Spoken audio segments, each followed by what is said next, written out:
Concentration terms के ऊपर कुछ न्यूमेरिकल्स प्रैक्टिस करेंगे। जितने टर्म्स हमने पढ़े हैं, विशेषतर मोलैरिटी, मोलैरिटी, नॉर्मैलिटी, इनसे हमको क्वेश्चंस बनाने हैं। ठीक है, पहला क्वेश्चन ले रहे हैं एनसीईआरटी एग्जांपल्स के। Calculate the molarity of solution. क्या निकालना है भाई अपने को? सॉल्यूशन का molarity. Calculate the molarity of solution containing 5 gram of NaOH। उस सॉल्यूशन में NaOH कितना है? 5 ग्राम घुला हुआ है। और सॉल्यूशन की क्वांटिटी कितनी दे रखी है? 450 ml, मिलीलीटर। ठीक है, मिलीलीटर क्या चीज़ है? किस यूनिट को बताता है? वॉल्यूम को। तो हमको सॉल्यूशन का वॉल्यूम दे रखा है 450 ml। ठीक है, इस 450 ml के सॉल्यूशन में NaOH कितना डला हुआ है? 5 ग्राम। 450 ml के सॉल्यूशन में NaOH कितना डला हुआ है? 5 ग्राम। अब बताइए, अगर ये सॉल्यूशन है और इस सॉल्यूशन में एक कंपोनेंट NaOH है, ठीक है, सोडियम हाइड्रोक्साइड, तो दूसरा कंपोनेंट कौन होगा? वाटर होगा, पक्का? ठीक है, NaOH की क्वांटिटी 5 ग्राम है, वाटर की क्वांटिटी इससे ज़्यादा होगी, जाहिर सी बात है। तो हमारा सॉल्यूट कौन बन गया? NaOH। और सॉल्यूट की क्वांटिटी हमको दे रखी है। सॉल्यूट का क्या दे रखा है? मास दे रखा है, वेट दे रखा है। तो वेट ऑफ सॉल्यूट हमको गिवन है, वॉल्यूम ऑफ सॉल्यूशन हमको गिवन है। हमसे क्या पूछा जा रहा है? मोलैरिटी। निकाल सकते हैं। मोलैरिटी का फॉर्मूला क्या होता है? मोलैरिटी का फॉर्मूला होता है number of moles of solute divided by volume of solution in litre. ठीक है, number of moles of solute क्या लिख सकते हैं आप इसको? Wait of solute divided by molar mass of solute. Number of moles को हम क्या लिख सकते हैं? Wait of solute divided by molar mass of solute into volume of solution in litre. ठीक है, ये हमारा फॉर्मूला हो गया। अब हम जरा अपना गिवन क्वांटिटी देखते हैं, हमको क्या क्या दिया हुआ है। हमको दिया हुआ है given mass of solute, solute यानी NaOH, इसका मास कितना दे रखा है? 5 ग्राम। दूसरी चीज क्या दे रखी है हमको? वॉल्यूम ऑफ सॉल्यूशन, ये कितना है? 450 ml। और वॉल्यूम ऑफ सॉल्यूशन होना किस में चाहिए? लीटर में। यहीं पे इसको चेंज कर लेते हैं। कैसे चेंज करेंगे? क्या तरीका है? 1000 से डिवाइड मल्टीप्लाई नहीं याद रखिए। तरीका क्या बताया था हमने? मिली की जगह क्या लिख देना है? 10⁻³ चेंज हो गया लीटर में यहीं पर। ठीक है, तो मिली की जगह हमने लिख दिया m की जगह 10⁻³ दिस इज मिली, ये बचा लीटर। अब आप इसको सॉल्व कर लीजिए। 10⁻³ है, अभी डेसिमल यहाँ पर है तो 3 डिजिट पीछे जाएगा, है ना? ये तो आता है ना बनाना। सो दिस इज 0.45 लीटर, ये चेंज हो गया लीटर में। समझ में आ रही बात? This is volume of solution in litre. ठीक है, यहाँ पर ये ml में दिया हुआ था, इस ml को हमने चेंज कर लिया लीटर में। Volume of solution in litre. समझ में आया कैसे चेंज हुआ? ये कैसे कैसे होता है, क्लियर है? अगर +3 होता तो 3 जीरो आगे लग जाते। -3 है मतलब डेसिमल यहाँ पर है, -3 का मतलब कहाँ रहा होगा? कहाँ रहा होगा? कहीं रहा होगा तो चल के आया होगा 3 डिजिट। जब डेसिमल राइट में 3 डिजिट चलता है तो हम माइनस साइन लगाते हैं 10 के पावर में, याद है ना? तो यहाँ से चल के यहाँ पहुँचा है डेसिमल, तो राइट की तरफ चल के आया होगा ना, तो पहले कहाँ रहा होगा? 3 डिजिट पीछे रहा होगा, ये यहाँ पे। ठीक है, ये तो आपको आता है। चलिए, हमने वॉल्यूम बना लिया। हमारे पास मास है, हमारे पास वेट है, हमारे पास वॉल्यूम है। किस चीज़ की कमी है? मोलर मास की, सॉल्यूट की मोलर मास की। क्या आप सॉल्यूट का मोलर मास निकाल सकते हैं? कितना आ रहा है? 40, बिल्कुल ठीक। Molar mass of NaOH। ठीक है, सोडियम का होता है 23, ऑक्सीजन का 16 और हाइड्रोजन का 1, टोटल मिला के कितना हुआ? 40। यूनिट क्या होती है इसकी? ग्राम पर मोल। ठीक है, हमारे पास मोलर मास भी आ गया, मोलर मास। हाँ, अब हमारे पास वेट है, मोलर मास है, वॉल्यूम है, सारी चीज़ें हो गई। पुट कर देते हैं। Therefore molarity is equal to weight, molar mass और वॉल्यूम। वेट है 5 ग्राम, मोलर मास आपने निकाला 40 ग्राम पर मोल, और वॉल्यूम ऑफ सॉल्यूशन कितना बनाया 0.45 लीटर। ग्राम ग्राम कैंसिल हो जाएगा, मोल ऊपर चला जाएगा, नीचे लीटर बचेगा। मोल पर लीटर यूनिट भी होती है मोलैरिटी की, ठीक है। कितना आ सकता है भाई, 5 से ये 8 टाइम चला गया, 5 8 जब 40, 1/8 इंटू दिस। इसका डेसिमल हटाएंगे, ऊपर 100 आ जाएगा, ठीक है। और 45 को 8 से मल्टीप्लाई कर लीजिए, 100 से डिवाइड करवा दीजिए, और करके बताइए मुझे कितना आएगा।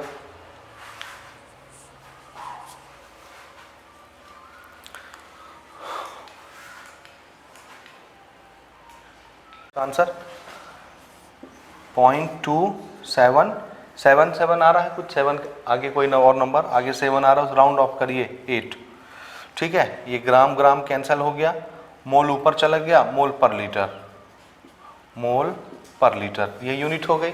मोल पर लीटर को ही आप लिख सकते हैं मोलार, 0.278 मोल पर लीटर को ही क्या लिख देते हैं हम, मोलैरिटी, यानी मोलार, कैपिटल एम, ठीक है। याद रहेगा, जहाँ कहीं कैपिटल एम लिखा रहेगा मोलार, उसका मतलब क्या होता है, मोल पर लीटर। मोल पर लीटर का मतलब क्या होता है, पर लीटर सॉल्यूशन में कितने मोल सॉल्यूट के घुले हुए हैं, ये होता है, ठीक है। चलिए, ये इसका आंसर हो गया मोलैरिटी। नेक्स्ट क्वेश्चन अपन ले रहे हैं एग्जाम्पल एनसीईआरटी से। इसमें हमसे पूछा जा रहा है कैलकुलेट मोलैलिटी। क्या पूछा जा रहा है, मोलैलिटी, किस चीज़ की मोलैलिटी। तो आंसर है 2.5 ग्राम ऑफ इथेनॉइक एसिड, ठीक है। 2.5 ग्राम हमको एथेनॉइक एसिड दिया है। एथेनॉइक एसिड किसको बोलते हैं, एसिटिक एसिड को, CH3COOH, ठीक है। इन 75 ग्राम ऑफ बेंजीन।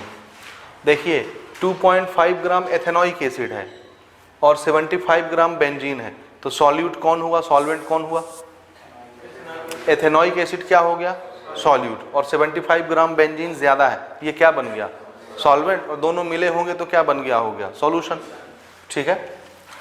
तो यहाँ पर हम पहले नोट कर लेते हैं मास ऑफ सॉल्यूट। सॉल्यूट कौन है हमारा भाई, एथेनॉइक एसिड, CH3COOH 2.5 ग्राम। इसी तरह से मास ऑफ सॉल्वेंट, और सॉल्वेंट कौन है हमारा, बेंजीन। बेंजीन का फॉर्मूला क्या होता है, C6H6, ठीक है, उसकी ज़रूरत नहीं है, ये हमको दे रखा है 75 ग्राम। अच्छा, अब हमसे पूछा क्या जा रहा है, मोलैलिटी पूछी जा रही है ना, तो मोलैलिटी का फॉर्मूला हम देखते हैं पहले कि होता क्या है। मोलैलिटी को स्मॉल m से रिप्रेजेंट करते हैं, क्या होता है formula, number of moles of solute, ठीक है ना, number of moles of solute divided by mass of solvent, so mass of solvent in kg, ठीक है ना, ये यही होता है ना। हमने सॉल्वेंट किसको बनाया है, बेंजीन को, और यहाँ बेंजीन का मास किस में है, ग्राम में, जबकि सॉल्वेंट का मास किस में होना चाहिए, kg में। यहीं पे इसको चेंज करके kg बना लेते हैं। कैसे बनाएंगे kg,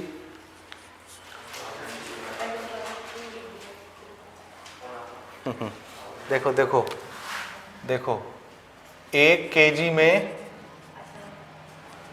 1000 ग्राम होता है 10⁻3, तो 1 ग्राम में कितना हुआ, 1/10⁻3 kg, 1 ग्राम होगा, होगा, ये 1000 इसके नीचे आ गया, इधर 1 ग्राम बचा, तो 1g की जगह आप क्या लिख सकते हैं, kg/1000 लिख सकते हैं 1g की जगह। यहाँ पर g है, इस g को हम हटाना चाहते हैं, या इसको और छोटा करते हैं, ये 10⁻3 ऊपर जाएगा, क्या बनेगा, -10⁻³ kg इज इक्वल टू 1 ग्राम। तो 1g की जगह, अब ये 1 लिखो या ना लिखो क्या फर्क पड़ता है, 1g की जगह क्या लिख सकते हैं आप, 10⁻³ kg। तो g की जगह सिर्फ क्या लिख देना है kg बनाने के लिए, 10⁻³ kg। समझ में आ रही बात। तो इसको हमने बदला दिस इज 75 और g की जगह क्या लिखना है 10 to the power -3 kg। हो गया kg में चेंज। अब ये 10 to the power -3 है, डेसिमल एडजस्ट करिए। अभी डेसिमल कहाँ है 5 के आगे, तो कितने डिजिट चल के आया होगा 3 डिजिट। किधर से आया होगा, लेफ्ट चला कि राइट चला, राइट चला। माइनस साइन क्या बताता है किधर चलता है डेसिमल, राइट में। तो पहले कहाँ रहा होगा पीछे 3 डिजिट। अभी यहाँ है 1 2 और ये रहा 3, यहाँ था 3 डिजिट चला 1 2 3, यहाँ आ गया, यहाँ रहा होगा। ठीक है ना, समझ आ रहा है। इसी को डेसिमल फॉर्म में जब लिखोगे तो क्या लिखोगे, ये डेसिमल मैं यहाँ लगाना चाहता हूँ तो कितने डिजिट ले जाऊंगा 1 2 3। किधर जा रहा है डेसिमल, राइट की तरफ जा रहा है, तो पावर क्या हो जाता है राइट में माइनस। 3 डिजिट चला 10 to the power -3, वही तो लिखा हुआ है ऊपर। ठीक है, चलिए ये हमारा चेंज हो गया सॉल्वेंट केजी में। अब हम वैल्यू पुट करते हैं। So molality is equal to number of moles दिए हैं क्या, नहीं दिया है ना, तो नंबर ऑफ मोल्स के लिए हम क्या लिखेंगे, इसको एक स्टेप और बढ़ाते हैं। Number of moles of solute, तो आंसर है wait of solute divided by molar mass of solute into mass of solvent in KG. ठीक है, ये है ना। मास ऑफ सॉल्यूट दिया है कितना 2.5। मोलर मास ऑफ सॉल्यूट दिया है क्या, नहीं। आप निकाल लेंगे मोलर मास, मोलर मास इसका निकाल लीजिए कितना आता है 60 ग्राम पर मोल। ठीक है, वो आप कैलकुलेट करेंगे। वेट हम लिख रहे हैं दिस इज 2.5 ग्राम सॉल्यूट का, मोलर मास 60 ग्राम पर मोल, और वेट ऑफ सॉल्वेंट कितना बनाया 0.075 kg। ये ठीक है, ग्राम ग्राम कैंसल होगा, मोल ऊपर चला जाएगा, मोल पर केजी यूनिट बनेगी, मोल पर केजी, मोल पर केजी यूनिट बनेगी। ठीक है, चलिए बनाइए इसको। डेसिमल आप एडजस्ट कर सकते हैं, डेसिमल हटा भी सकते हैं ऊपर नीचे। 2.5 का डेसिमल हटाएंगे नीचे 10 आ जाएगा, इसके डेसिमल हटाएंगे ऊपर 1000 आ जाएगा। 0.56। ठीक है, और लोग करिए कितना आ रहा है 556 मोल पर केजी। ये इसका आंसर हो गया। मोल पर केजी क्या चीज है, मोलैलिटी की यूनिट, तो इसको हम मोलल में लिख सकते हैं। ए स्मॉल एम लिख दिए, मोल पर केजी को ही क्या लिख दिया स्मॉल एम, मोलल जिसको बोलते हैं। ठीक है ना, मोलल। ये इसका आंसर हो गया। तो ये सैंपल क्वेश्चंस थे छोटे छोटे, इसमें हमको टाइम नहीं लगाना है। सिर्फ यहाँ पर आपको क्या सीखना है, वॉल्यूम अगर मिलीलीटर में दिया है तो उसको लीटर में चेंज करिए, सॉल्वेंट अगर ग्राम में दिया है तो उसको किलोग्राम में चेंज करिए। यूनिट आपको चेंज करना आना चाहिए, कैसे कैसे अपन कर रहे हैं। यहाँ तक समझ में आया। ठीक है, इसके आगे कुछ और क्वेश्चंस लेते हैं। ठीक है, एक स्टेप आगे इससे 2014 में पूछा गया एक क्वेश्चन है, ए सॉल्यूशन ऑफ ग्लूकोज। ग्लूकोज का फॉर्मूला आता है आपको ना, C6H12O6, उसका मोलर मास आपको बता दिया गया है 180 ग्राम पर मोल। ठीक है, so a solution of glucose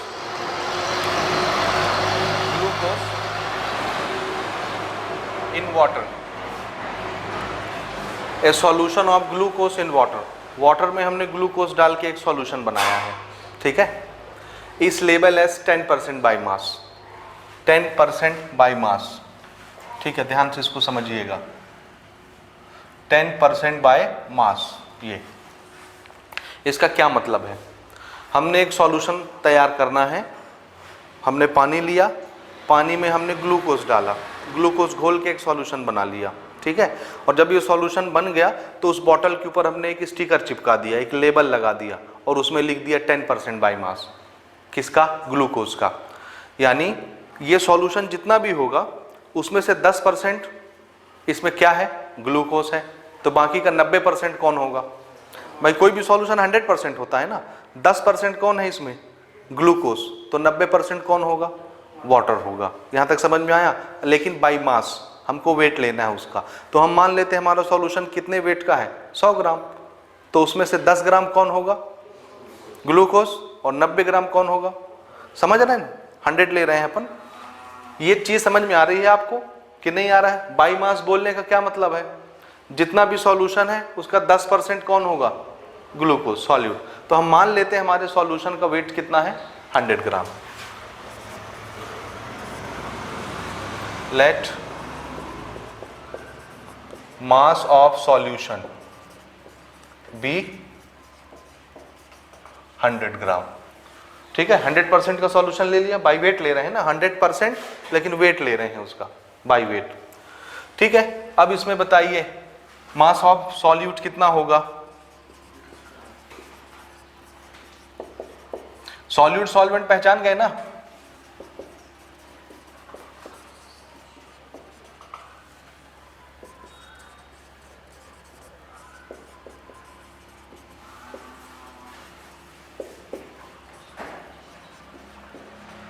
नब्बे ग्राम, दोनों मिला के 100 ग्राम का solution.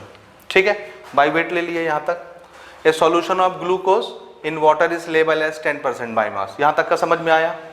Now what would be the molarity? क्या निकालना है? Molarity and molality of solution. तो उस सॉल्यूशन की मोलैरिटी कितनी होगी और मोलैरिटी कितनी होगी, दोनों चीजें निकालनी है।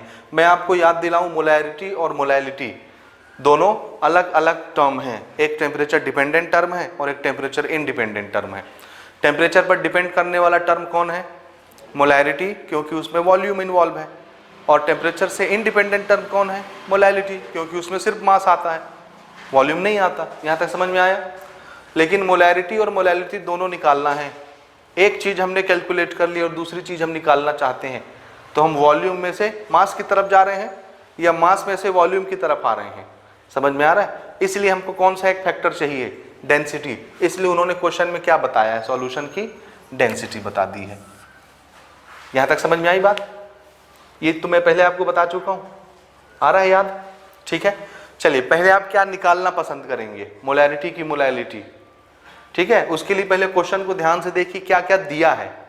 देखिए सॉल्यूट का क्या दिया है? क्या दिया है? मास। सॉल्वेंट का क्या दिया हुआ है? मास। हम जब सॉल्यूशन लेते हैं तो हमारे फॉर्मूले में सॉल्यूशन का क्या होना चाहिए? वॉल्यूम। यहां सॉल्यूशन का क्या दे रखा है? मास। ठीक है, तो क्या निकालना ज्यादा आसान है? मोलैरिटी की मोलैलिटी? मोलैलिटी। मोलैलिटी निकालने के लिए क्या चाहिए? सॉल्यूट और सॉल्वेंट। सॉल्वेंट का मास दिया हुआ है, इसलिए पहले क्या निकालेंगे हम? मोलैलिटी निकालेंगे। तो पहली क्वांटिटी जो हम निकाल रहे हैं that is molality. m is equal to, क्या होता है molality? Number of moles of solute divided by mass of solvent in kg। और ये सॉल्वेंट का मास कैसे है यहाँ पर? ग्राम में। क्या आप चेंज कर सकते हैं? इसको यहीं पे चेंज कर लें। क्या करना है? ग्राम 1g की जगह क्या लिख देना है? 10⁻³ kg। यहीं पे चेंज हो जाएगा। अब ये फैक्टर समझ में आ रहा है?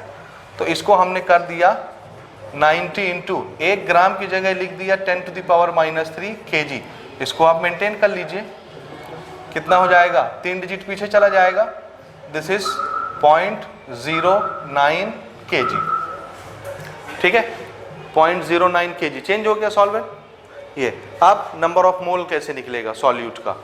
सॉल्यूट का नंबर ऑफ मोल कैसे निकलेगा? सॉल्यूट कौन है यहाँ पर? ग्लूकोज। नंबर ऑफ मोल कैसे निकलता है? मास upon molar mass. So this is mass of solute divided by molar mass of solute. इसको लिख दिया। नीचे क्या बचा? Wait of solvent in kg। ये ठीक है, मोलर मास दे रखा है कि नहीं? सॉल्यूट तो ग्लूकोज है ना, मोलर मास गिवन है, तो उसको अलग से नहीं कैलकुलेट करना। चलिए इसको पुट करते हैं। Molality is equal to weight of solvent, sorry weight of solute कितना? कितना? 10 gram. Weight of solute. Molar mass of solute 180 gram per mole into mass of solvent in kg 0.09 kg। ठीक है, ये कैंसिल हो गया, 1/18 बचा। यहाँ से आप चाहो तो इसका डेसिमल आप खत्म कर सकते हैं। ऊपर कितना हो जाएगा? 100। नीचे कितना हो गया? 18 × 9। सॉल्व कर लीजिए। ग्राम ग्राम कैंसिल हो जाएगा, मोल ऊपर चला गया मोल, और नीचे क्या बचा, केजी, मोल पर केजी, जिसको आप मोलाल भी लिख सकते हो, स्मॉल एम, मोलल, ये ठीक है। समझ आया या नहीं आया? आ गया? ठीक है, बना के बताइए कितना आंसर आ रहा है इसका, मोलैलिटी का, मोलैलिटी, मोल पर केजी।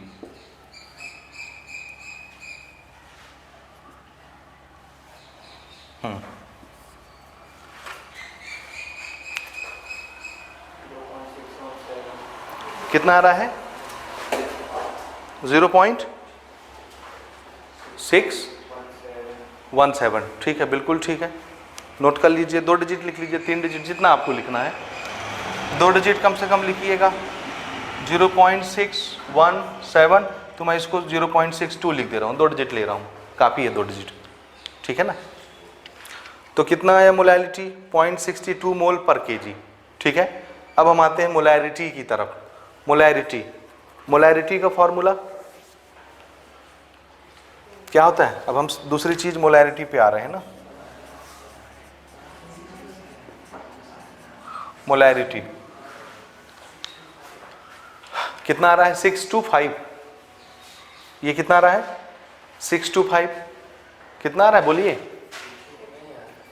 इतना ही आ रहा है, ठीक है। मोलैरिटी पे आइए। मोलैरिटी का फॉर्मूला क्या होता है? Number of moles of solute, this is capital M is equal to number of moles of solute, volume of solution in litre, litre, volume of solution in litre, ठीक है। हमारे पास solution का क्या दे रखा है? मास, लेकिन हमको चाहिए क्या सॉल्यूशन का? वॉल्यूम। कैसे बनाएंगे? ठीक है, कैसे बनाएंगे देखिए, मास of solution, mass of solution कितना है भाई? 100 ग्राम, ठीक है। और इसी सॉल्यूशन की डेंसिटी हमको दे रखी है, डेंसिटी ऑफ सॉल्यूशन कितना? 1.2 ग्राम पर मिलीलीटर, पर मिलीलीटर, ये दे रखा है। और हमको चाहिए क्या? वॉल्यूम चाहिए।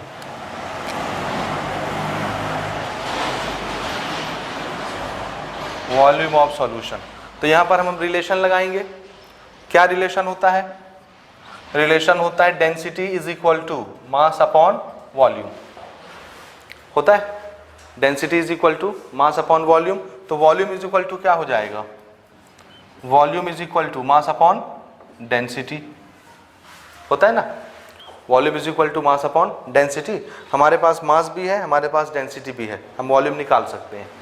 निकाल के बताइए।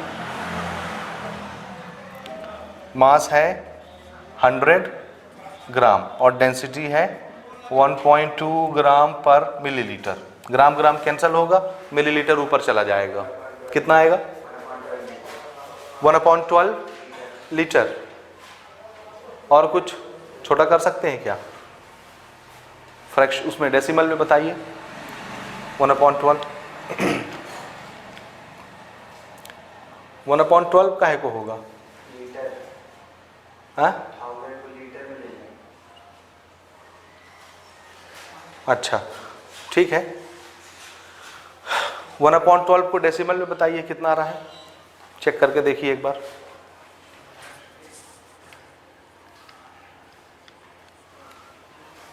इसको यहीं पे चेंज करेंगे अगर, तो ये बनता है हमारा, करके देखिए कितना आ रहा है। 1000/12, 12×8 = 96, 96, 80, 80,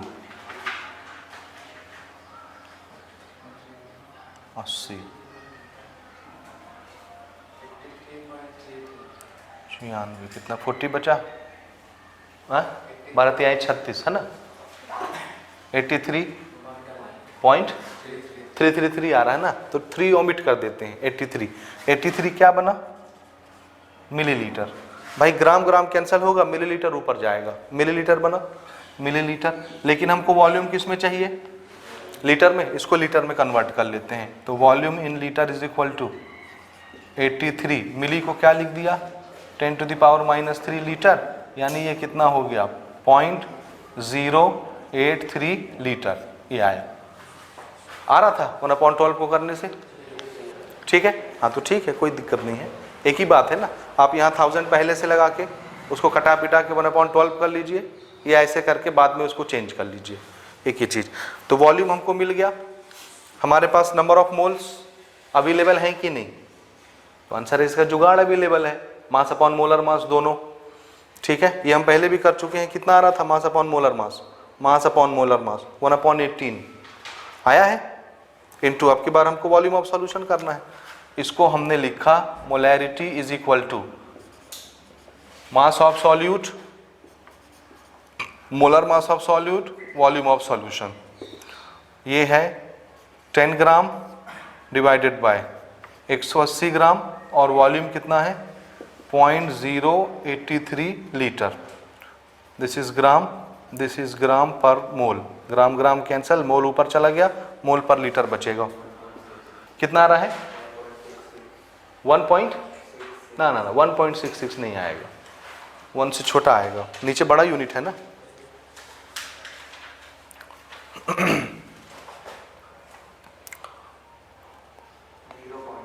जीरो पॉइंट 6666, हाँ 0 पॉइंट आएगा, 1 पॉइंट नहीं हो सकता। दिस इज 0.666 आ रहा है, तो 67 कर दें मोल पर लीटर, ये जिसको मोलाल भी आप लिख सकते हैं, कैपिटल M, इसी चीज़ को 0.67 मोलाल, ठीक है। ये इसका आंसर हो गया, ठीक है। ये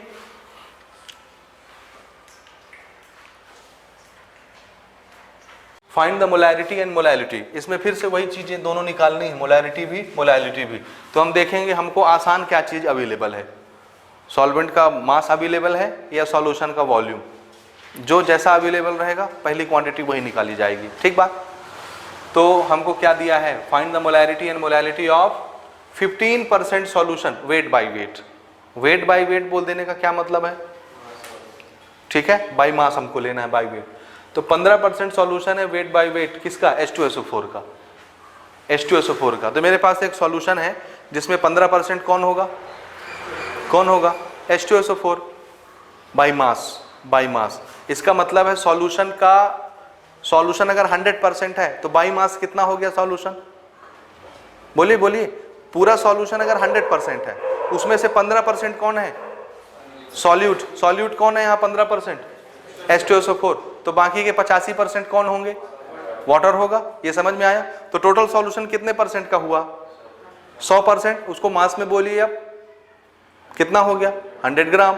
100 ग्राम में से 15% कितना ग्राम हुआ, 100 का 15% कितना होता है 15 ही तो होता है, तो 15 ग्राम कौन हुआ H2SO4, तो बाकी 85 ग्राम कौन हुआ वाटर। बाय वेट समझ में आ रहा है, परसेंटेज की जगह वेट लगा देना ग्राम, ठीक बात यहां तक। तो सॉल्यूशन हम कितना ले लें, let mass of solution is equal to 100 gram, इसमें से मास ऑफ सॉल्यूट। अब सॉल्यूट समझ रहे हो ना क्यों इसको बोल रहे हैं कि नहीं समझ रहे, कम है ना इसलिए सॉल्यूट। और मास ऑफ सॉल्वेंट, सॉल्वेंट कौन है यहां पर वाटर, वाटर कितना होगा 85 ग्राम, तब ना दोनों मिलकर सॉल्यूशन का मास बनाएंगे 100 ग्राम। समझ में आ रहा है भाई, ये ऐसे क्वेश्चन में आपको डाउट नहीं होना है, ये 2-3 क्वेश्चन हो गए इस तरह के, ठीक है, बना लेंगे आप, बाय वेट का मतलब समझ गए। चलिए अगली चीज, अब क्या निकालेंगे, पहली क्वांटिटी गिवन डेटा देखिए, अब पहचानिए मोलैरिटी निकलेगी कि मोलैलिटी निकलेगी, क्या निकलेगा, मोलैलिटी। क्यों, सॉल्वेंट का मास दिया हुआ है, लेकिन सॉल्वेंट का मास किस में होना चाहिए मोलैलिटी में, केजी में, ये किस में है ग्राम में, केजी बना ले। कैसे बनेगा केजी, 1g की जगह क्या लिख देना है 10⁻³ kg, जो इसको कितना बनाने वाली है 0.83 kg। चेंज हो गया, ठीक है ना? सॉरी कितना है 85 है, 85, ठीक 85। अब ठीक है, चेंज हो गया ना, ठीक है। अब मोलैलिटी में और हमको क्या चाहिए, number of moles of solute divided by mass of solvent in kg. तो mass of solvent in kg change कर लिया हमने केजी में। अब बचा मोल्स ऑफ सॉल्यूट। मोल कैसे निकलता है, मास अपॉन मोलर मास। तो सॉल्यूट का मास तो गिवन है, मोलर मास नहीं गिवन है। क्या आप मोलर मास बता सकते हैं इसका? हाँ, मोलर मास सॉल्यूट का कितना होता है, मोलर मास H2SO4 का, ठीक है 98 होता है ग्राम पर मोल। ये आपको याद रखना है H2SO4 का, ठीक है। हमारे पास मास हो गया, हमारे पास मोलर मास हो गया, हमारे पास सॉल्वेंट का मास हो गया। मोलैलिटी निकाल सकते हैं। पहली क्वांटिटी हमने निकाली molality, small m, this is number of moles of solute divided by mass of solvent in kg। फिर नंबर ऑफ मोल्स को क्या लिख सकते हैं हम, mass of solute divided by molar mass of solute into mass of solvent in kg। Value put करते हैं, mass of solute कितना है 15 gram, molar mass of solute 98 gram per mole, mass of solvent in kg this is 0.085 kg। ये बना, इसको solve करेंगे हम, हमको मोलैलिटी मिलेगी, ठीक है। चलिए शुरू करिए बनाना। इसका डेसिमल खत्म करके ऊपर 1000 लगा सकते हैं आप, और 5 से ये दोनों कैंसिल हो जाएंगे, ठीक है ना।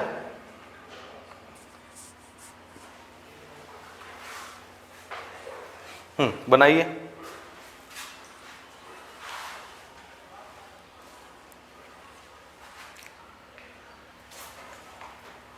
आपका आंसर 1.76 मोल पर केजी, या इसी को राउंड ऑफ करके लिखेंगे 1.8 मोल पर केजी, ठीक है। यहाँ तक हो गया। तो पहली क्वांटिटी मोलैलिटी निकल गई। दूसरी क्वांटिटी हमसे पूछी जा रही है मोलैरिटी। मोलैरिटी में हमको वॉल्यूम ऑफ सॉल्यूशन की ज़रूरत पड़ती है ना, वॉल्यूम ऑफ सॉल्यूशन की ज़रूरत, जिसमें वॉल्यूम कैसे बनाएंगे हम, सॉल्यूशन का मास हमको गिवन है, मास ऑफ सॉल्यूशन 100 ग्राम, और सॉल्यूशन की डेंसिटी हमको गिवन है 1.02 ग्राम पर सेंटीमीटर क्यूब, ठीक है ना। सेंटीमीटर क्यूब किस चीज़ की यूनिट है, हाँ वॉल्यूम की ना। तो मास अपॉन वॉल्यूम क्या होता है, डेंसिटी। डेंसिटी गिवन है, मास गिवन है सॉल्यूशन का, हम क्या निकाल सकते हैं, वॉल्यूम निकाल सकते हैं। सो अगली क्वांटिटी हम निकाल रहे हैं मोलैरिटी। मोलैरिटी इसमें हम निकाल रहे हैं volume. Volume is equal to mass upon density. Mass कितना है सॉल्यूशन का 100 ग्राम डिवाइडेड बाय डेंसिटी कितना है, दिस इज 1.02 ग्राम पर सेंटीमीटर क्यूब, ठीक है। सॉल्व कर सकते हैं, इसको कर सकते हैं क्या, कितना आएगा, इसको 2 डिजिट और बनाया 10,000, तो ये जाएगा 9 टाइम 9 जा 918 और 2 0 900, हाँ 98, कितना आएगा 98 ग्राम, ग्राम कैंसिल, सेंटीमीटर ऊपर, दिस इज 98 सेंटीमीटर क्यूब। ये क्या आया, वॉल्यूम ऑफ सॉल्यूशन, ठीक है ना, वॉल्यूम ऑफ सॉल्यूशन। लेकिन volume of solution centimetre cube में आया है, हमको किस में चाहिए, लीटर में चाहिए ना। लीटर में कैसे चेंज होगा, बना सकते हैं ना कन्वर्जन आप, ये तो आता है आपको। देखिए मैं यहाँ आपको लिख के दिखा रहा हूँ कन्वर्जन, थोड़ा ध्यान से समझ लीजिए। देखिए हमको पता है 1 मीटर लंबा, 1 मीटर चौड़ा और 1 मीटर ऊंचा, 1 metre by 1 metre by 1 metre, 1 metre cube हो गया। 1 मीटर क्यूब के सिंटेक्स में कितना पानी आता है, 1000 लीटर आता है। कभी देखिएगा सिंटेक्स जो बिकने आते हैं 1 मीटर लंबा, 1 मीटर चौड़ा, 1 मीटर ऊंचा, उसमें 1000 लीटर लिखा रहता है, छपा रहता है, उतना पानी आता ही है। तो ये आप याद रखेंगे कि 1 मीटर क्यूब, 1 मीटर क्यूब की टंकी में 1000 लीटर पानी आता है। ठीक है, यानी इसका वॉल्यूम कितना होता है 1000 लीटर के कैपेसिटी के बराबर। ठीक है, तो 1000 metre is equal to 1 metre cube is equal to 1000 litre, ये हो गया। अब हम इस मीटर को सेंटीमीटर में चेंज कर सकते हैं। 1 मीटर में कितने सेंटीमीटर होते हैं 100। तो इस मीटर की जगह, सिर्फ इस m की जगह हम क्या लिख रहे हैं 1 मीटर, 1 m की जगह 100 सेंटीमीटर लिख दे रहे हैं। और उसके बाहर सब का क्यूब है, ये सब का क्यूब है ना, तो हमने क्या किया, मीटर की जगह पर क्या लिख दिया 100 सेंटीमीटर और ये ऊपर क्यूब, दिस इज 1000 लीटर। ठीक है, अब इसका भी क्यूब करना है, इसका भी क्यूब करना है। 100 का क्यूब कितना होता है, ये है 100। 100 को हमने क्या लिखा 10 to the power 2, 10 to the power 2 का पावर 3, पावर मल्टीप्लाई हो जाते हैं, तो 10 टू द पावर 6 और centimetre cube is equal to, ये है 10 टू द पावर 3 लीटर। ये 10 टू द पावर 3 जब इधर लाओगे तो नीचे डिनोमिनेटर में जाएगा, 10 टू द पावर 3 ऊपर 10 टू द पावर 6, कट के कितना बचेगा 10 to the power 3। 10 to the power 3 centimetre cube is equal to 1 litre, ये इधर आ गया ना। तो 1000 सेंटीमीटर क्यूब बराबर 1 लीटर हुआ, 1000 सेंटीमीटर क्यूब बराबर 1 लीटर। तो 1 सेंटीमीटर क्यूब बराबर कितना होगा, इस नंबर को नहीं देखिए, सिर्फ सेंटीमीटर क्यूब देखिए। तो 1 सेंटीमीटर क्यूब हुआ, तो 1 सेंटीमीटर क्यूब की जगह कितने लीटर होंगे, तो इसको 1 बनाओ, 1 centimetre cube is equal to, ये नीचे जाएगा 1/10 टू द पावर 3, और जब वो ऊपर जाएगा तो हाँ 10 टू द पावर -3 लीटर। तो 1 सेंटीमीटर क्यूब की जगह क्या लिख सकते हैं आप 10 टू द पावर -3 लीटर लिख दीजिए। This is 98 into 10 to the power -3 litre. ठीक है, हो गया चेंज लीटर में। यहीं पर बात समझ में आया कि नहीं आया, ये कन्वर्जन समझ में आ रहा है, बोलिए। अब आप मोलैरिटी निकाल सकते हैं। मोलैरिटी का formula number of moles of solute divided by volume of solution in litre. This is mass of solute upon molar mass of solute volume of solution in litre. Mole mass of solute कितना है 15 gram, molar mass of solute 98 gram, और ये हमने क्या निकाला, this is 98 into 10 to the power -3 litre. ठीक है, ये ग्राम पर मोल है, तो ग्राम ग्राम कैंसिल हो जाएगा, मोल ऊपर चल जाएगा, पर लीटर बचेगा। देखिए कितना आ रहा है, सॉल्व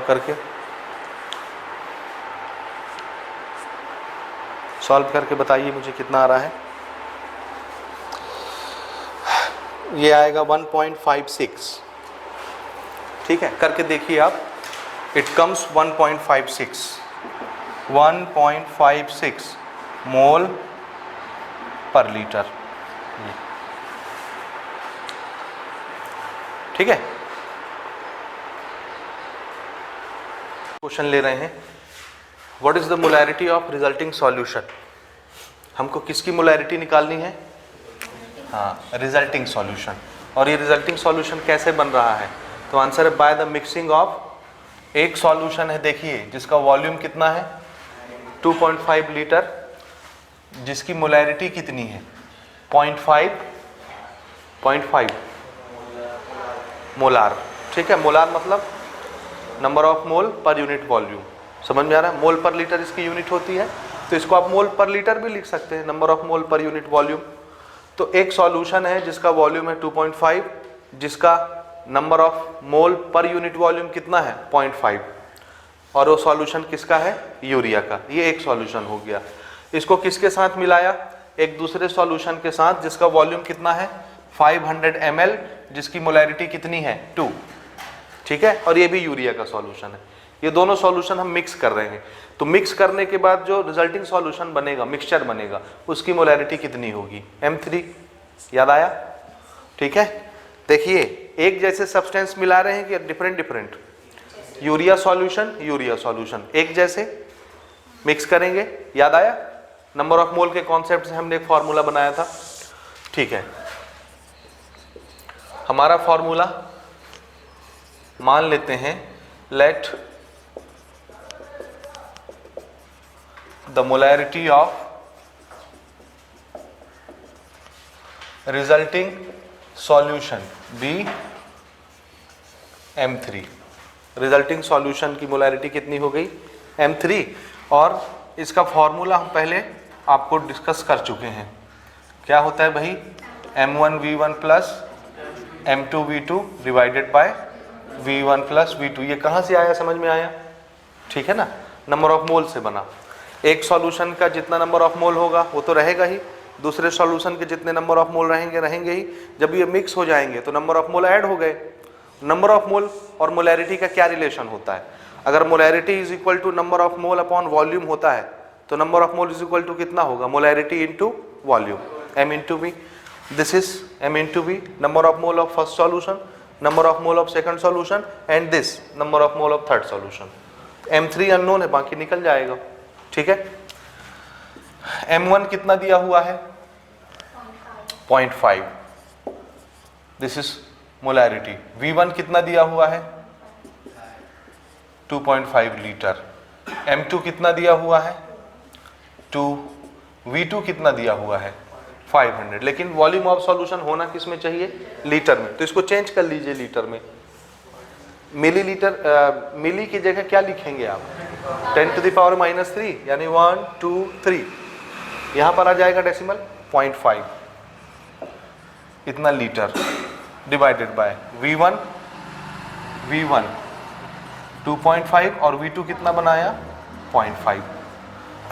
ठीक है, बस ये सिंपल सा कैलकुलेशन है। ये कितना हो गया? 3। 2.5 और आधा कितना होता है? 3 डिवाइडेड बाय 3 है। इसको सॉल्व कर लीजिए, ये तो बन जाएगा ना आपसे। अब 2 multiplied by half, this is 1। 0.5 का मतलब क्या होता है? 1/2। 2 कैंसिल हो गया, 1 बचा। यहाँ पर 1/2 करिए, 2.5 का आधा, 2.5 का आधा कितना होता है? 1.75। कितना होगा 2.5 का आधा? 1.25। कितना होता है? तो ये 1.25 हो गया, ये 1 हो गया, तो कितना हो गया? 2.25 डिवाइडेड बाय 3। समझ में आ रहा है? कैलकुलेट करिए, कितना आएगा? 0.75। ठीक है, बिल्कुल ठीक। तो कुछ ओरल कर लिया करो। 0.75 मोलार, मोलैरिटी निकाल रहे हैं ना। इसी मोलार को आप और क्या लिख सकते हैं? मोल पर लीटर। ये ना लिख के आप मोल पर लीटर भी लिख सकते हैं। ठीक है, यहां तक समझ में आया? अगला question, a solution has been prepared. एक सॉल्यूशन हमको बनाना है by dissolving 0.49 gram of sulphuric acid. एक सॉल्यूशन मैं प्रिपेयर करना चाहता हूं जिसमें सल्फ्यूरिक एसिड कितना लेना है मुझे?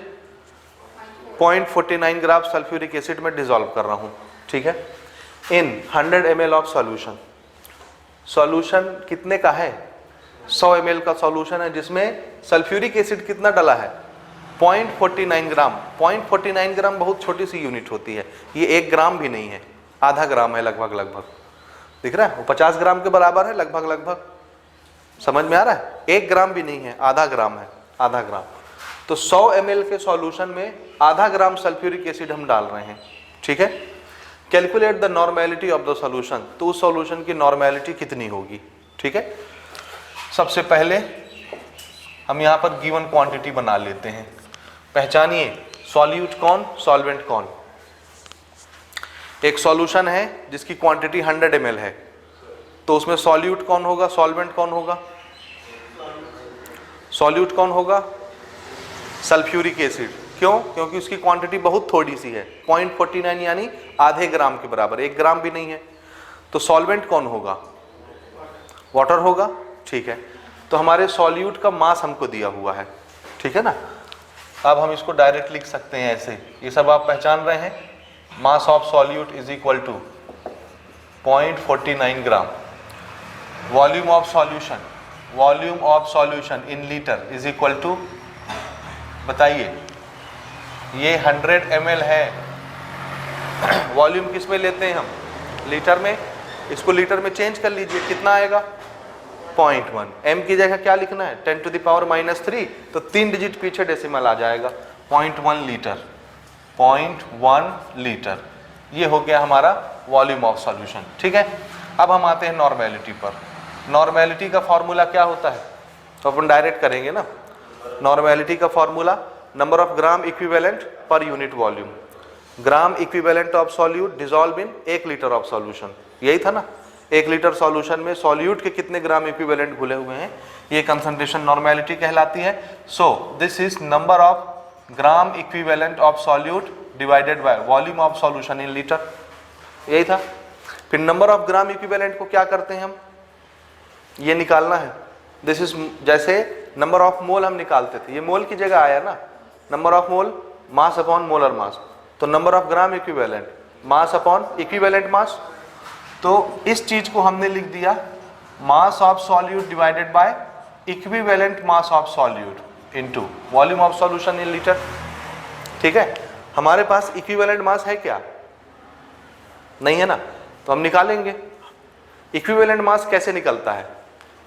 Equivalent mass molar mass divided bye n factor. n factor depend करेगा कि हमको एसिड दिया है, बेस दिया है कि सॉल्ट दिया है, सॉल्यूट। समझ में आ रही बात ये? ठीक है, अब पहचानिए सॉल्यूट हमको क्या दिया है, सल्फ्यूरिक एसिड, एसिड है, तो n फैक्टर के लिए क्या देखा जाएगा? बेसिसिटी। तो इक्विवेलेंट मास ऑफ सॉल्यूट कैसे निकलेगा? Molar mass of solute divided bye basicity. समझ में आ रही बात? इसको एक स्टेप और बना लीजिए। This is wait of solute, equivalent mass को क्या लिख दिया? Molar mass of solute divided bye basicity, या n फैक्टर लिख लीजिए, into volume of solution in litre. यहां तक हो गया? अब तो सारी चीजें अवेलेबल हैं, अब तो सारी चीजें अवेलेबल हैं, है ना। सल्फ्यूरिक एसिड का मोलर मास कितना होता है, ये आपको याद होना चाहिए, 98 ग्राम पर मोल। बेसिसिटी आप निकाल सकते हैं कि नहीं? कितना? सल्फ्यूरिक एसिड कितना H+ आयन देता है? 2, तो बेसिसिटी 2 हो गई, है ना। वॉल्यूम ऑफ सॉल्यूशन आपने बना लिया, वेट दिया हुआ है, पुट कर देते हैं सारी चीजें। वेट कितना है? 0.49 ग्राम। मोलर मास कितना होता है? 98, और बेसिसिटी 2, वॉल्यूम ऑफ सॉल्यूशन 0.1। ठीक है ना, नॉर्मेलिटी ही तो निकालना है। This is 0.49 divided by 98 divided by 2, 49.1। अब इसका डेसिमल हम थोड़ा सा खत्म कर रहे हैं ना, इसको लिखा 49, तो नीचे क्या लगाना पड़ेगा? 2 डिजिट है तो 100, नीचे 49, ये 0.1 है, इसको लिखा 1, तो ऊपर क्या लगाना पड़ेगा? 10। ठीक है, ये 1 0 कैंसिल हो गया, 49 कैंसिल हो गया, कितना बचा? 1/10, 1/10 मतलब 0.1। ये हम निकाल क्या रहे हैं? नॉर्मेलिटी। तो नॉर्मेलिटी कितना आ गया? 0.1 नॉर्मल, है ना। नॉर्मल लिखिए, या इसी चीज को 0.1 क्या लिख सकते हैं? What is normality? Gram equivalent per unit litre, पर लीटर, यही होता है ना। तो इसको आप ऐसे भी लिख सकते हैं, इक्विवेलेंट पर लीटर, ये। ठीक है, हो गया। छोटे से जगह पर बिल्कुल फट से 1 मिनट में ऐसे ही करना है आपको। फॉर्मूला आपके दिमाग में चलते रहना चाहिए, कैसे कैसे आता है। नहीं तो पहले आप एक निकालोगे, फिर दूसरा लिखोगे, फिर उसको सॉल्व करोगे, फिर तीसरा लिखोगे, फिर उसको सॉल्व करोगे, फिर उसकी वैल्यू उठा के ऊपर आओगे, तो गड़बड़ होगा। ये आपको आना चाहिए तरीका। ठीक है, नोट करिए इसको।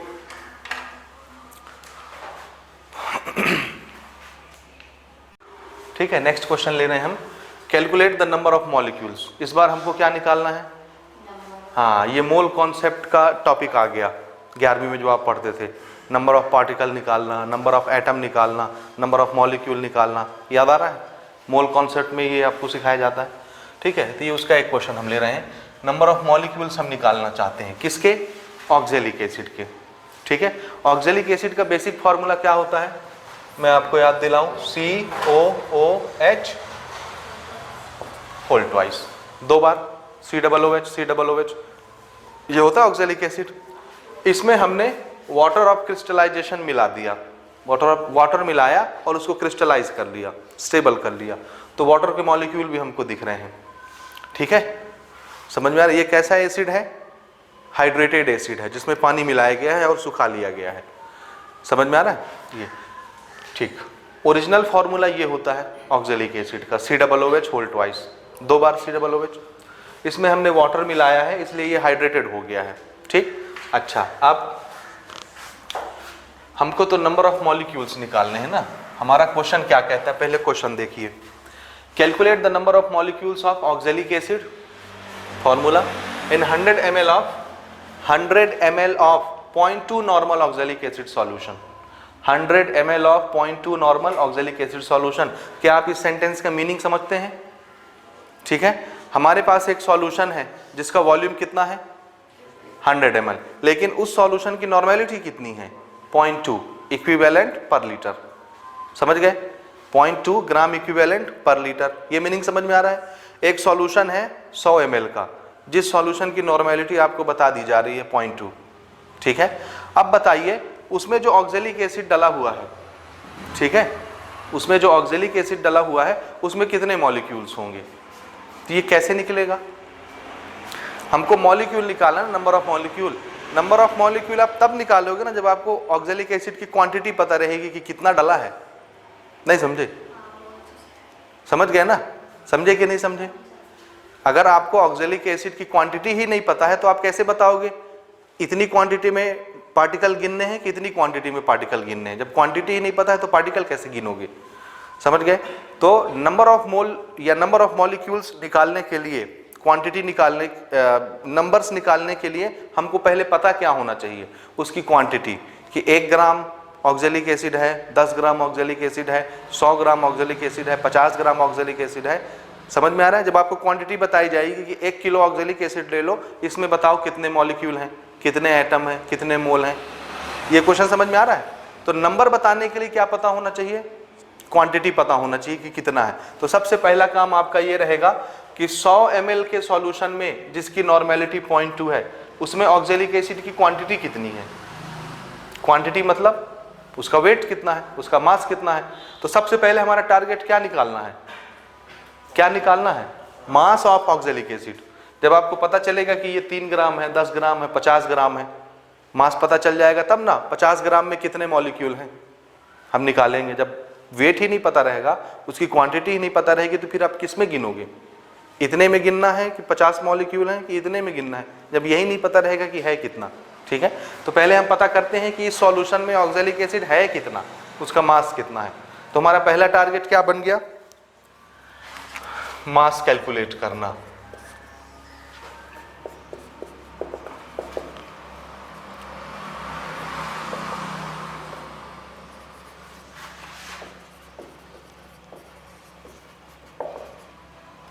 ये मास, सबसे पहले हमको एसिड का मास निकालना पड़ेगा। अब मास कैसे निकलेगा? तो उसके लिए गिवन देखते हैं कि हमको दिया क्या क्या है। ठीक है, तो पहले हम गिवन क्वांटिटी बनाते हैं। इसमें देखिए हमको वॉल्यूम ऑफ सॉल्यूशन दिया है कितना 100 ml, जबकि ये होना किस में चाहिए? लीटर में। तो इसको लीटर में चेंज कर लेते हैं। कितना होगा भाई? 0.1 लीटर। कोई डाउट है? नहीं है ना। दूसरी चीज क्या दे रखी है? नॉर्मेलिटी। नॉर्मेलिटी कितना है? 0.2। 0.2 नॉर्मल लिख लो या इसी को इक्विवेलेंट पर लीटर, ये इक्विवेलेंट पर litre, equivalent of solute in 1 litre solution. ठीक है, समझ में आ रहा है? 0.2 equivalent of solute present in 1 litre of solution, इतना इसका नॉर्मेलिटी है। अच्छा, अब हमारा टारगेट तो मास निकालना है, तभी हम उसमें नंबर ऑफ मॉलिक्यूल गिन पाएंगे। मास कहाँ से आएगा? तो आंसर है क्या? नॉर्मेलिटी के फॉर्मूले में मास आता है सॉल्यूट का। ये तो सॉल्यूट है ना, ऑक्जेलिक एसिड सॉल्यूट है ना, पानी में मिला करके इसको सॉल्यूशन बनाए होंगे। तो क्या नॉर्मेलिटी के फॉर्मूले में मास आता है? आंसर है हाँ आता है। कैसे आता है? देखिए normality is equal to equivalent mass upon volume of solution in litre. और इक्विवेलेंट मास क्या चीज होता है? Mass of solute divided by equivalent mass of solute volume of solution in litre. ये चीज आया, ये क्या है? Mass of solute. तो ये हमको निकालना है सॉल्यूट का मास। तो पता क्या क्या होना चाहिए? नॉर्मेलिटी, इक्विवेलेंट मास और वॉल्यूम ऑफ सॉल्यूशन, ये सब पता होने चाहिए तब ना ये निकलेगा। समझ में आ रहा है? हमारा टारगेट क्या निकालना है? Mass of the solute. Mass of the solute निकालने के लिए बाकी सब क्वांटिटी पता होनी चाहिए, ये अननोन रहेगा। तो आपको नॉर्मेलिटी पता होनी चाहिए, वॉल्यूम पता होना चाहिए और इक्विवेलेंट मास पता होना चाहिए सॉल्यूट का। क्या पता है सारी चीजें? वॉल्यूम नोन है कि नहीं? नॉर्मेलिटी नोन है कि नहीं? पॉइंट 2 ये नोन है कि नहीं? इक्विवेलेंट मास नहीं है, तो इसको निकाल लेते हैं। इक्विवेलेंट मास कैसे निकलता है? Molar mass divided by N factor. किसका मोलर मास या किसका इक्विवेलेंट मास निकालते हैं? सॉल्यूट का। सॉल्यूट कौन है? Oxalic acid. देखिए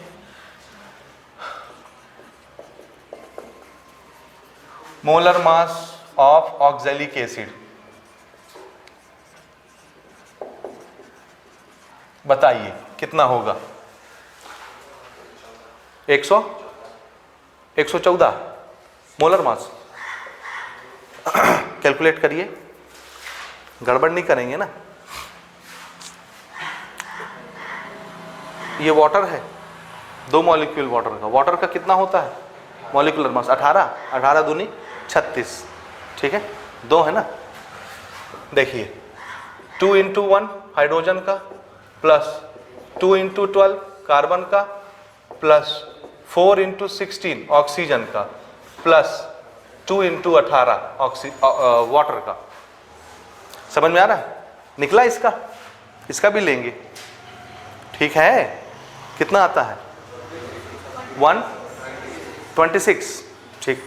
so it comes 126 gram per mole. This is molar mass, 126 gram per mole. Now equivalent mass. Equivalent mass कैसे निकलता है? Molar mass divided by N factor. और यहां पर हमको सॉल्यूट क्या दिया हुआ है? एसिड। तो एन फैक्टर क्या होगा? बेसिसिटी। This is basicity. ये मोलर मास हमने कैलकुलेट किया 126। बेसिसिटी कितनी होगी?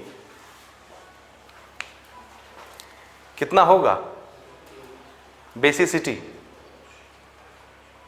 बेसिसिटी कितनी होगी? पहचानिए। एसिड की बेसिसिटी कैसे देखते हैं?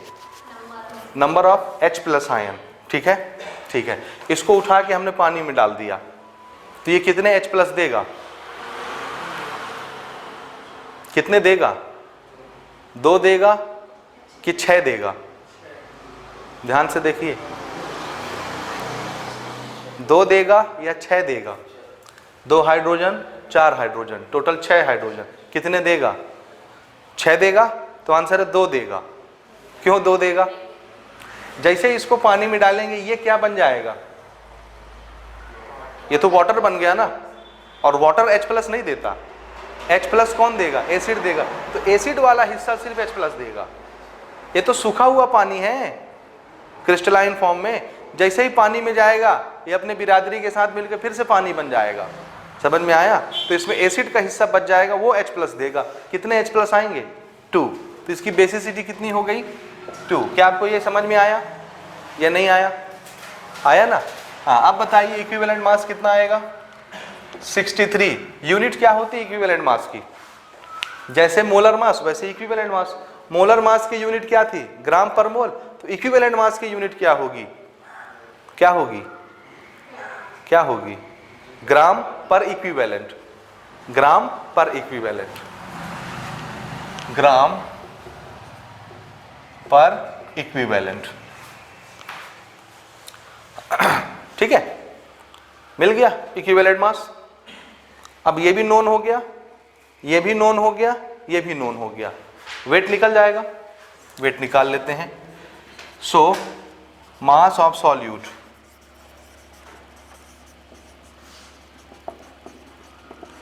मास ऑफ ऑक्जेलिक एसिड कितना होगा, अब हम फॉर्मूले से रख रहे हैं, normality multiplied by equivalent mass multiplied by volume. ठीक है, नॉर्मेलिटी कितनी थी 0.2, इक्विवेलेंट मास हमने निकाला 63 और वॉल्यूम कितना था भाई 0.1। ठीक है, देखिए इसके डेसिमल में खत्म कर रहा हूं ना, this is 2 into 63 into 1 divided by 100।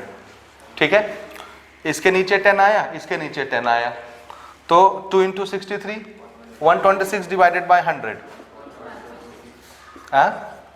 हाँ 1.26। ये क्या मिला हमको, मास, मास यानी ग्राम में। ठीक है, तो ऑक्जेलिक एसिड, ये जो 100 ml का सॉल्यूशन था जिसकी नॉर्मेलिटी 0.2 थी, उसमें ऑक्जेलिक एसिड कितना डाला हुआ है 1.26 ग्राम डाला हुआ है। ठीक है, तो 1.26 ग्राम ऑक्जेलिक एसिड में कितने मॉलिक्यूल होंगे, ये अब आपको आता है कि नहीं। अब हम लगाते हैं अपना मोल कॉन्सेप्ट। मोल कॉन्सेप्ट क्या बोलता है, अगर मेरे पास कोई सब्सटेंस 1 मोल हो, 1 मोल ऑक्जेलिक एसिड होता तो उसमें कितने मॉलिक्यूल होते, Na। कोई भी सब्सटेंस अगर 1 मोल हो तो उसमें तो मैं गिनती जानता हूं, 1 मोल में कितने पार्टिकल होते हैं, Na पार्टिकल। समझ में आ रहा है, समझ में आ रहा है, 1 मोल सब्सटेंस में Na पार्टिकल। अब लेकिन हमको एक, यहां तो मोल पता नहीं, यहां तो हमको मास पता है, यहां हमको क्या पता है, मास पता है। तो ठीक है, मोल कॉन्सेप्ट का एक और हिस्सा हम चुनते हैं, दैट इज मोलर मास, है ना। देखिए फिर से मैं आपको याद दिलाता हूं थोड़ा सा मोल कॉन्सेप्ट। 1 मोल कोई भी चीज लेते हैं, उसमें पार्टिकल कितने होते हैं, Na। 1 मोल किसी भी चीज के अंदर पार्टिकल कितने मौजूद हैं, Na। और 1 मोल कोई भी चीज का वेट क्या कहलाता है, मोलर मास। किसी भी सब्सटेंस को 1 मोल लीजिए, उसको तौल दीजिए, उसका जो भी मास आता है वो मास क्या कहलाता है, मोलर मास। तो इसका मतलब है जिस चीज का मोलर मास निकाला जाता है वो किसका मास होता है, 1 मोल सब्सटेंस का मास होता है। जैसे हमने ऑक्जेलिक एसिड का मोलर मास निकाला, मोलर मास, तो कितना आया 126 ग्राम पर मोल। पर मोल मतलब क्या, 1 मोल। 1 मोल ऑक्जेलिक एसिड का मास कितना है 126 ग्राम। मोलर मास का मीनिंग समझ में आ रहा है, मोलर मास किस चीज का निकलता है, 1 मोल सब्सटेंस का। 1 मोल किसी भी चीज को तौल दीजिए, उसका मास क्या कहलाएगा, मोलर मास कहलाएगा। तो 1 मोल ऑक्जेलिक एसिड का मास कितना है, कितना है 126 ग्राम। ये समझ में आया। अच्छा, 126 ग्राम ऑक्जेलिक एसिड, इसमें कितने मोल हैं, 1 मोल। 1 मोल, फिर से सुनिए, 126 ग्राम ऑक्जेलिक एसिड, इसमें मोल कितने हैं, 1 मोल। और 1 मोल में पार्टिकल कितने होते हैं, Na।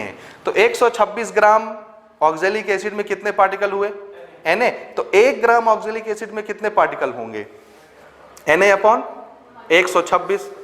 ये क्या आया, 1 ग्राम। 1 ग्राम 126 ग्राम में कितने मोल थे, Na। ये समझ में आया। तो 1 ग्राम में कितने मोल हुए, Na अपॉन 126 1 ग्राम में। तो 1.26 ग्राम में कितने मोल होंगे, मल्टीप्लाइड बाय 126। नहीं आया, आया कि नहीं आया। ठीक है, दोबारा इसको सोचिएगा, मैं इसको आगे कंटिन्यू करता हूं। ठीक है, ठीक है, मैं थोड़ा सा लिख देता हूं यहां पर। देखिए, mass of 1 mole substance is molar mass. 1 mole substance का मास क्या कहलाता है, मोलर मास। तो ऑक्जेलिक एसिड का मोलर मास जो निकला है वो क्या चीज है, तो आंसर है 1 मोल में उसके कितने मास हैं, 126 ग्राम। ठीक है, अब देखिए, therefore 126 gram of oxalic acid, इसमें कितने मोल हुए, हैश 1 मोल। कितने मोल हुए, 126 ग्राम ऑक्जेलिक एसिड में कितने मोल हैं, 1 मोल का ही मास 126 ग्राम आया ना, इसलिए उसको मोलर मास बोलते हैं। अच्छा, 126 ग्राम ऑक्जेलिक एसिड में अगर 1 मोल है तो 1 मोल में कितने पार्टिकल हो गए, Na मॉलिक्यूल, Na पार्टिकल या Na एटम होंगे, होंगे। 126 gram of oxalic acid has Na molecule, होंगे Na मॉलिक्यूल। तो 1 ग्राम ऑफ ऑक्जेलिक एसिड है, कितने मॉलिक्यूल होंगे? 126 ग्राम में Na मॉलिक्यूल हैं, तो 1 ग्राम में Na अपॉन 126 मॉलिक्यूल्स, इतने हो गए। 1 ग्राम में पता चल गया कितने मॉलिक्यूल हुए ऑक्जेलिक एसिड के। तो हमारे पास कितना ऑक्जेलिक एसिड था भाई? 1.26 ग्राम। तो इसमें कितने मॉलिक्यूल्स होंगे? Therefore 1.26 gram of oxalic acid has Na upon 126 into 1.26 molecule. ये समझ में आया आपको? बोलिए, कर लेंगे खुद से। थोड़ा सा मोल कॉन्सेप्ट का नॉलेज आपको होना चाहिए, तब बनेगा भाई। समझ में आ रहा है ये? आप देखिए Na मतलब क्या होता है? 6.022 into 10 to the power 23, plus की माइनस? प्लस होगा ना, गिनती में हम गिन रहे हैं particle, plus 23 divided by 126 multiplied by 126। अब इसके डेसिमल पार्ट में खत्म करूं? इसका डेसिमल पार्ट जब आप खत्म करेंगे तो डिवाइडेड बाय क्या लगेगा? 100। तो 126 कैंसल। 100 को क्या लिखेंगे? 10 टू द पावर 2। जब ये 10 टू द पावर 2 ऊपर जाएगा तो क्या बनेगा? 10 to the power -2। 10 to the power -2 और 10 टू द पावर 23 कितना होता है? 21। तो कितना आ गया? 6.022 into 10 to the power 21 molecules. इतने मॉलिक्यूल होंगे 1.26 ग्राम में। ठीक है, आ रहा है समझ में? तो ये एक अपने आप में एक यूनिक क्वेश्चन है, ठीक है, जिसको बनाना आपको आना चाहिए। यहां पर हमने मोल कॉन्सेप्ट लगाया है, आपके 11th में पढ़ा हुआ। ठीक है, नोट कर लीजिए इसको।